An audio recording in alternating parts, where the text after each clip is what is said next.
Hello, everyone. Today, we unravel the remarkable journey of Mary Anne MacLeod, who began life in the windswept Isle of Lewis, Scotland. Can you paint a picture of her early circumstances for us?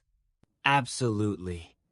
Mary Ann grew up in a modest crofting community where resources were scarce and opportunities limited. Her childhood was steeped in hard work, resilience, and a close-knit family dynamic a far cry from the world she would later inhabit. It's fascinating to consider how such an environment shapes a person. Would you say her upbringing instilled qualities that later proved vital in her American journey? Without a doubt, the self-reliance and community spirit she learned in Scotland became her guiding lights. These traits not only helped her survive her early years in America, but also influenced how she related to others when she gained affluence. Let's delve into her bold decision to cross the Atlantic. In 1930, traveling alone as a young woman was no small feat. What motivated her to leave everything behind? Many Scottish youth felt the economic aftershocks of World War I.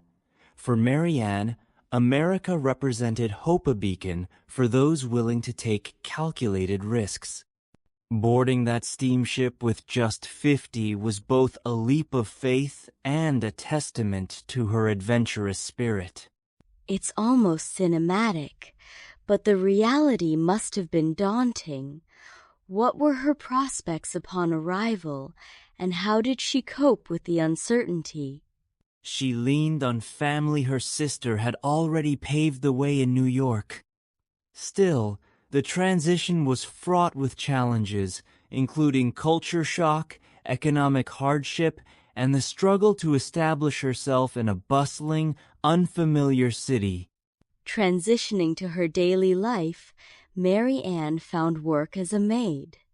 How did this job shape her understanding of American society, especially coming from rural Scotland? The experience was transformative. Domestic work exposed her to wealth disparities firsthand. Cleaning the homes of the affluent, she observed not just luxuries, but the social codes and customs of American high society, kind of informal education. Did she ever express frustration or hope during these years as she worked to support herself? She remained optimistic, often sending letters home describing her hopes for a better future. Her resilience shines through, reminding us of the countless immigrants whose stories echo hers. At what point did Mary Ann's path cross with Frederick Trump, and how did this meeting change the course of her life? Their meeting was serendipitous at a dance in Queens, where immigrant communities mingled. Frederick was a rising real estate entrepreneur, and their courtship blossomed into marriage. This union catapulted Mary Ann from working-class struggles to a rapidly changing social sphere. How did she navigate this drastic shift in lifestyle? She adapted with remarkable grace, balancing her Scottish identity with the expectations of her new American life. Yet, she never lost touch with her roots, often returning to her home village in later years. Let's talk about Mary Ann's transition to affluence. How did she respond to sudden luxury furs, vacations, and opulent homes? Initially, the extravagance was overwhelming. However, she embraced it, seeing it as a reward for years of hardship. Studies on immigrant assimilation suggest that such transformations can be bittersweet joy mixed with survivor's guilt.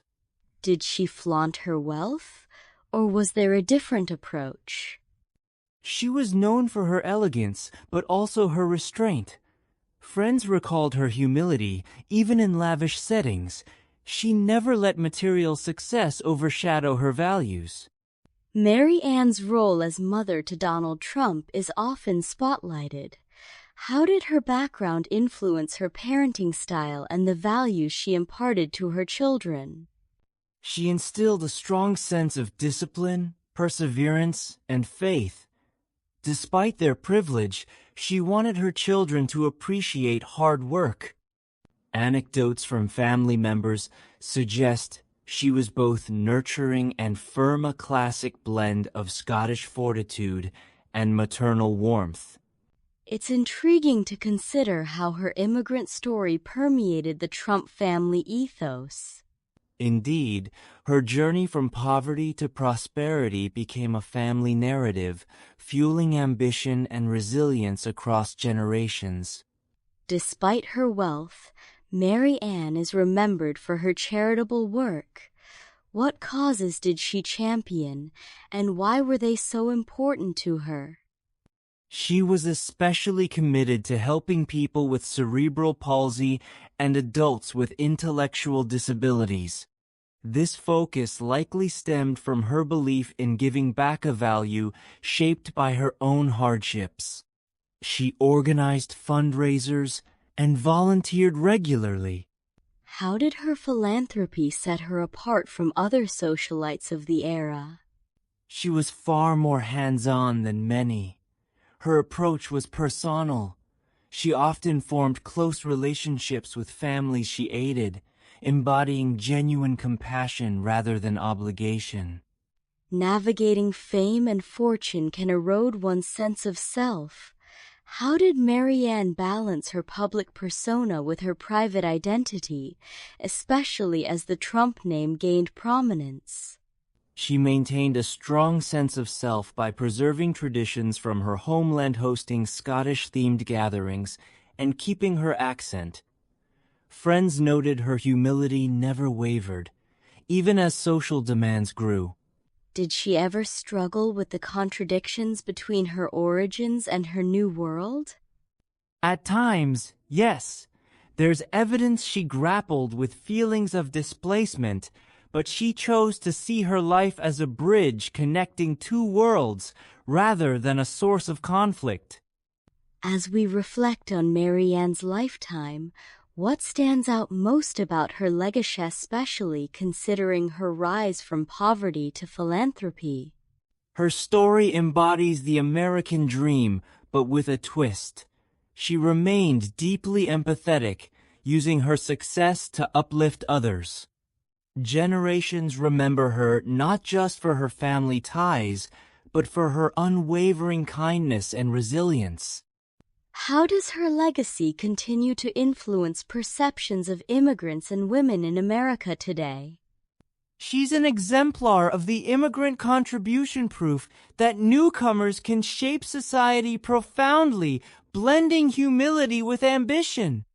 To close, what lessons can listeners draw from Mary Ann's journey in an era when immigration and social mobility are hotly debated? Her life reminds us that opportunity and compassion aren't mutually exclusive. Even as she achieved material success, she never lost sight of her duty to others. In today's climate, her story is a call to recognize and nurture potential wherever it begins. A powerful reflection indeed. Thank you for guiding us through the inspiring, nuanced life of Mary Ann MacLeod. It was my pleasure. Her legacy continues to inspire, reminding us that greatness often begins in the most humble of places.